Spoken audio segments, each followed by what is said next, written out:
करौली में मदन मोहन जी के मंदिर में झाड़ू लगाने का कार्य करने वाले एक भक्त थे जिनका नाम था काले खान।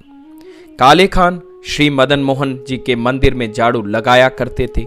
यही उनकी जीविका का साधन था। मंदिर में झाड़ू लगाने का कार्य करते करते उन्हें प्रतिदिन मदन मोहन जी के दर्शन हो जाते और यही उनकी दिनचर्या बन गई थी। धीरे धीरे उनकी यह आदत बन गई कि जब तक ठाकुर जी के दर्शन न हो जाए उन्हें चैन नहीं पड़ता था। वह प्रतिदिन मंदिर जाते, झाड़ू लगाते। मंदिर के भीतर जाने की अनुमति तो नहीं थी, लेकिन वह पीछे सीढ़ियों के पास खड़े हो जाते। जैसे ही भीड़ भाड़ इधर उधर होती वह उसमें से दर्शन प्राप्त कर लेते थे। धीरे धीरे उनके हृदय में भक्ति स्फुरित होने लग गई।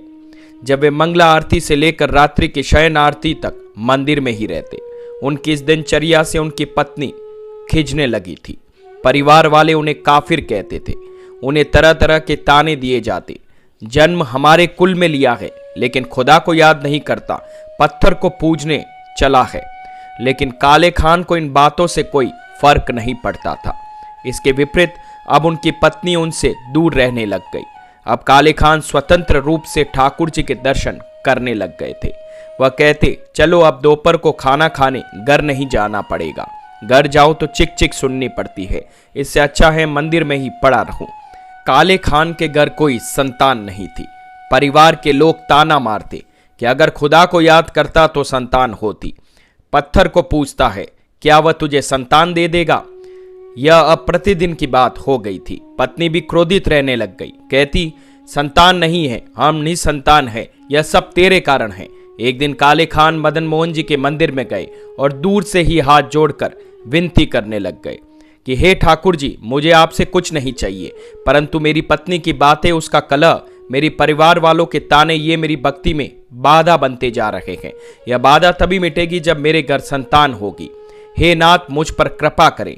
मैं संतान की कामना नहीं करता, बस इतना चाहता हूं कि एक संतान हो जाए ताकि सब शांत हो जाए और मैं निश्चित होकर आपकी सेवा कर सकूं।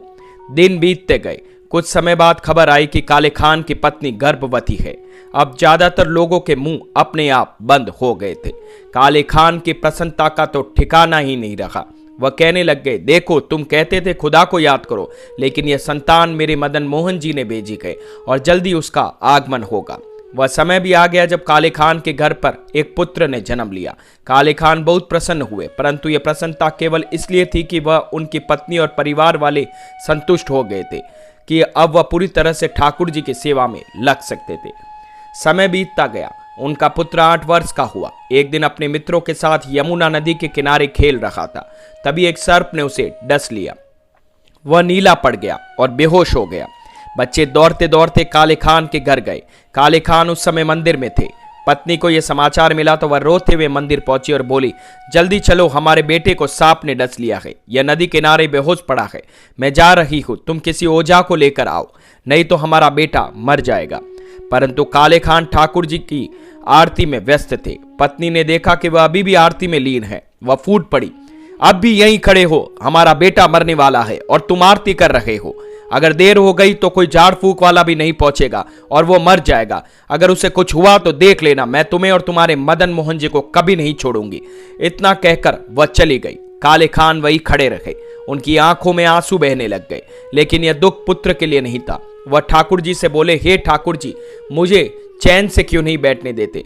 मुझे पता है ये सब आपकी लीला है, आप मुझे परख रहे हैं, लेकिन मुझे यह दृढ़ विश्वास है कि मेरा पुत्र आपने दिया है और आप ही उसे बचाएंगे। आरती समाप्त होने के बाद काले खान यमुना किनारे पहुंचे। वहां भीड़ बढ़ने लग गई थी। पत्नी पुत्र के पास बैठी विलाप कर रही थी। पत्नी चिल्लाई, ओझा को क्यों नहीं लाए? काले खान बोले, मैं तो भूल गया।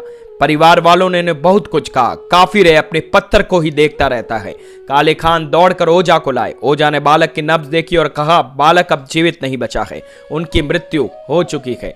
सब रोने लग गए। काले खान की पत्नी ने अपने पुत्र को उठाया और मदन मोहन जी के द्वार पर लाकर रख दिया।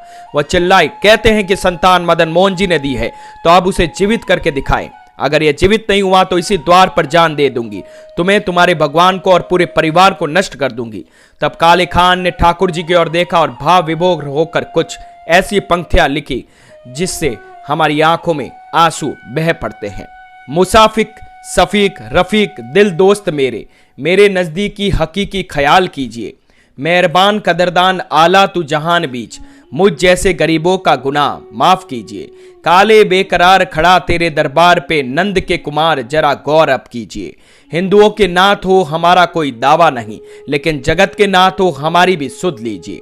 जैसे ही उनके नेत्रों से अश्रुधारा गिरी, काले खान का पुत्र जिसका शरीर नीला पड़ चुका था धीरे धीरे श्वेत होने लग गया। उसने आंखें खोली और उठकर बैठ गया और बोला, अब्बा अम्मी वह कहां गया? मेरे पास ही तो खड़ा था वह बालक जो मेरे जैसा सांवला था, सिर पर मोर मुकुट था, उसकी मुस्कान, उसके नेत्र, वह मेरा सखा था, वह कहां गया? यह दृश्य देखकर सबने मदन मोहन जी को दंडवत प्रणाम किया। सब समझ गए थे कि यह कृपा स्वयं ठाकुर जी की है। तब से आज तक जब भी मदन मोहन लाल जी की आरती होती है तो एक पंक्ति अवश्य गाई जाती है, काले के बेटे को जब काले ने खाया, काले की कविता सुन बेटा जीवायो। जय श्री मदन मोहन लाल जी की। तो दोस्तों, कैसी लगी मेरी आज की यह कहानी?